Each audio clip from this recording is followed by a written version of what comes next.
Hi, my name is Becca Lane, and this is our next video in our series, Lessons from the Schoolhouse, where I share with you ways to bring the simplicity, magic, and joy of the schoolhouse into your home.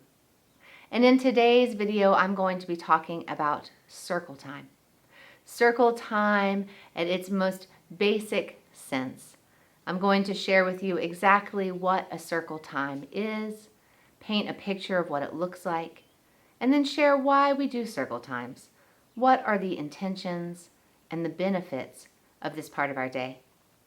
This video is for you if you are a teacher or a parent who is interested in learning more about what circle time looks like in a Waldorf-inspired classroom, especially if you are considering bringing this into your day.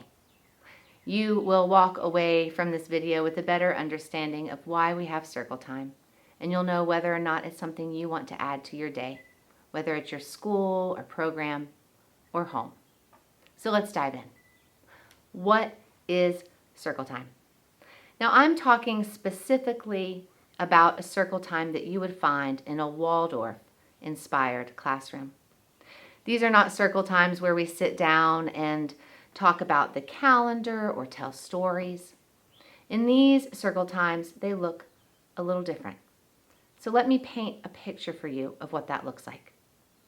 During circle time in my classroom, the children know it's time for circle because it happens at the same time every day, and because they are called to the circle with a song. Let us form a ring. And as soon as they hear that, because they have consistently heard that at the beginning of circle time for a while, they know it's time to come together. And we come together in an actual circle, the children and the teachers.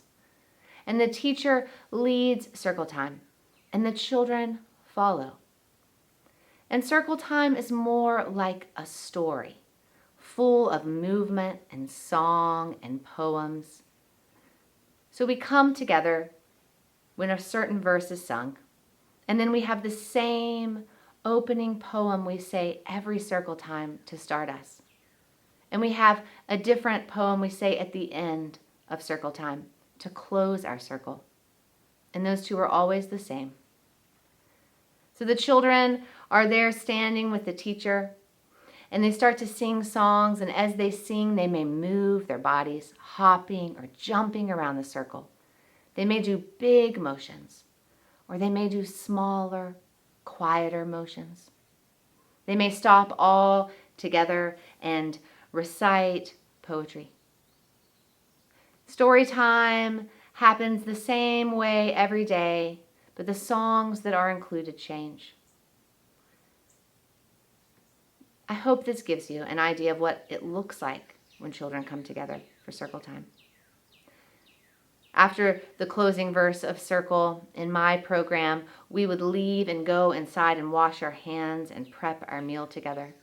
And they always knew that was going to happen as soon as circle time was over.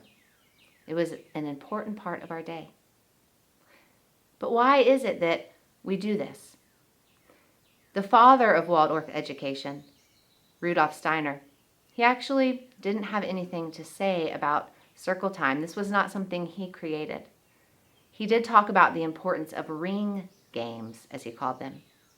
Times when students would come together and they would do certain games that were focused on movement or speech or rhythm. And they used these as a way to learn the material. And so circle time developed as an American response to Waldorf education. And it has become a foundation in the classroom, and you will see it in almost all Waldorf classrooms in all ages, early childhood up through high school. They may last 5 minutes or 20 minutes. In early childhood, our circle times are focused on movement and song, as I just mentioned before. Why do we do this, though? What is the point and the reason? And to me, the biggest reason is community and connection in the classroom.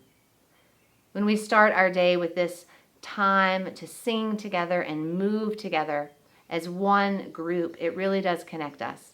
And I find that that helps through the rest of the day.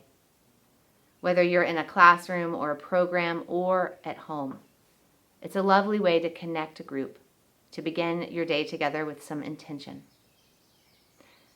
And circle time also gives us time to learn things like poetry, to practice reciting poetry. And the memorization and resuscitation of poems and stories and songs, it serves children well and lays a foundation for later academic learning. Circle time also gives us a time to work on our rhythm, and we do that through singing and moving. And my other favorite thing about circle time is that it is a time to learn songs. It's a time to share songs about the seasons, songs about our days together. And there are songs I hear the children singing all day long outside of circle time.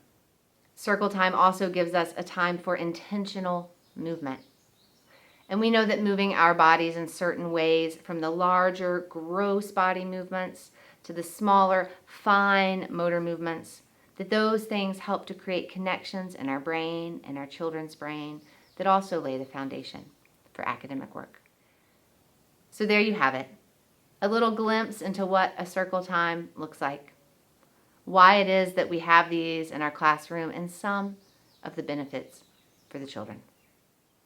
I hope this has helped you if you are new to Waldorf education and new to circle time, and that hearing this information will help you decide if this is something you want to add to your day. The next video I do for you will be about how I create circle time, and I'll give you a format for doing so. So stay tuned for that, and please reach out with any questions.